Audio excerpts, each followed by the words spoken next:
Hey guys, hopefully you're all doing good and energetic. So let's again come with another problem on GCD and LCM, wherein we are required to print the greatest common divisor of two numbers. This GCD is also known as HCF, which we have learned in schools. Okay, and then we are also required to print the lowest common multiple, the LCM of the same numbers, taking input as num1 and num2 for the two numbers and printing the GCD and LCM. Okay, so what is the GCD and what is the LCM? The greatest common divisor, or HCF, is basically the highest common factor which divides two numbers. So say I have one number as 12 and the other number as 20.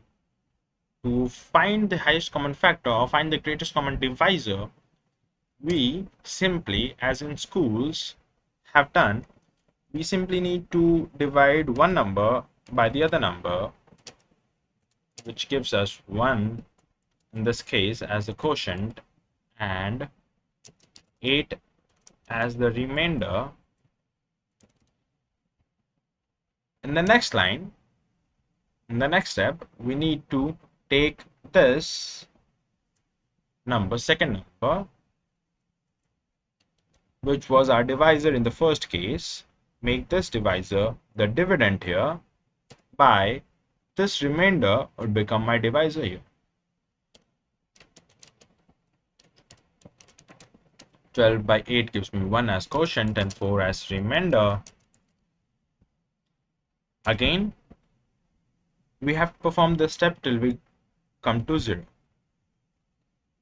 So this 8 becomes my dividend here, and the last 4, which was my remainder, becomes the divisor here, and I get 2 as quotient and remainder comes to naught. Remainder is 0. So I will stop here. Now what becomes my GCD? GCD here becomes the last divisor.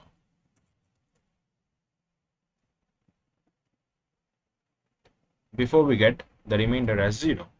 So GCD here becomes the last divisor, which is 4 in this case.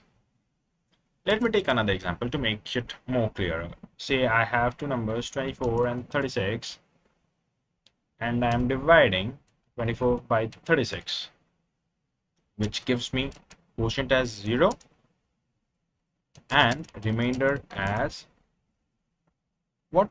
Say 24. Okay. Now, since this was my divisor in the first place, see, here I divided by the lower number.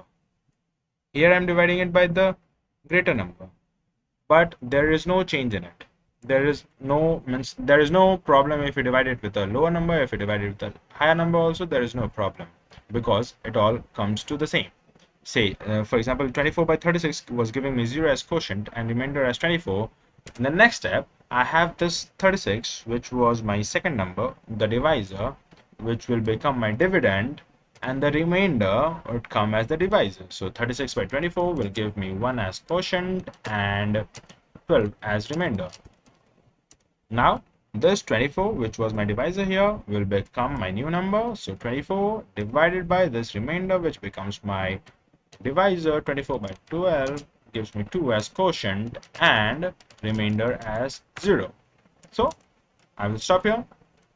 I will stop here, and my GCD will be what? This last divisor. It will be 12. Okay. Now say this is done. GCD is clear. Okay. Now what about LCM? LCM is a bit more simpler. There is a formula for LCM which implies the first number into the second number divided by the GCD that we have. This is a common formula we are taught in schools, wherein multiplying the first number with the second number and dividing it by GCD would give us our LCM. So let's apply this logic in a problem. Here I'm writing a scanner since we need to take inputs. Scanner SCN is equal to new scanner system.in.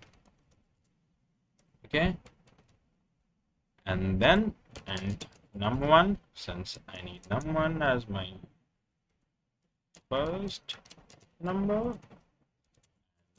num2 as my next number. So yes, I have taken two numbers, n1 and n2. Now I will run a while loop where I will check n1 mod n2 is not equal to 0. Why so? Because I have to keep on dividing till I get 0 as remainder. So I'm checking if the remainder is 0. If it is not 0, then I need to run this. And if it becomes 0, wait, sorry.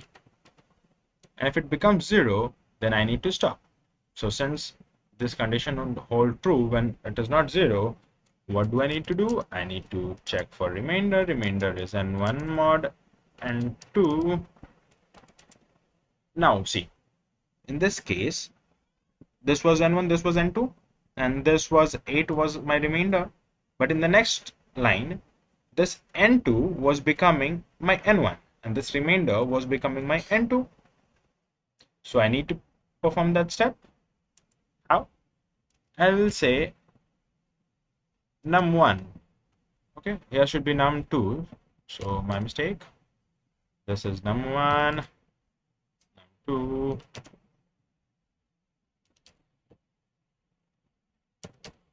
Num1 becomes num2. Okay, and num2 is what? It is the remainder from the last subsequent step. So num2 would be this remainder. Okay, it is clear from the previous logic. Okay, great. Now what do? We print the GCD, which is n2, because the last number will be the GCD. Last remaining number, this, for example, in this one, 4 would be my GCD. In this case, 12 would be my GCD. So the last num2 would be my GCD. Okay, and then LCM would be okay. And LCM, since my num1s and num2s are changing, I can't use this formula of n1 into n2 divided by GCD, because my num1s and num2s would be changing and would not be the original. So to do that, we need to do one more thing. We need to write a temporary variable t1, which will store the value of num1, and temporary variable t2, which will store the value of num2, and we'll utilize this t1 and t2 here in this formula instead of num1 and num2, because num1 and num2s are changing, but t1 and t2 will keep the original num1 and num2s. So I'm using t1 into t2 and then dividing by GCD to give me my LCM. Now I've done the thing and I need to print it. So system.out.println GCD would be my first output, and then I'll copy and paste it here, and LCM would be my second output. So I've done the codes, and let me run it and check. So I run and check that I had given two numbers, 24 and 36, and the output was coming as 12 and 72. Let me check it for other numbers. Say my one number is 12 and the other number is 20, as in the examples. So I run it again and let's find out. We found that the GCD was 4.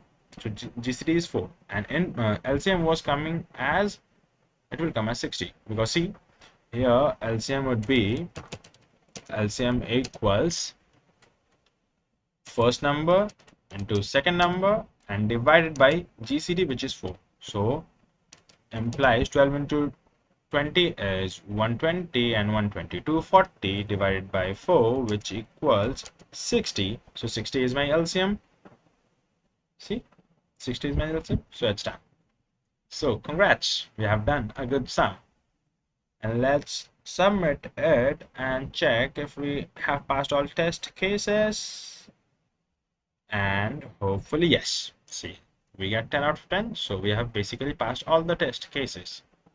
So hopefully you enjoyed learning a trick on GCD and LCM. Thank you for tuning in.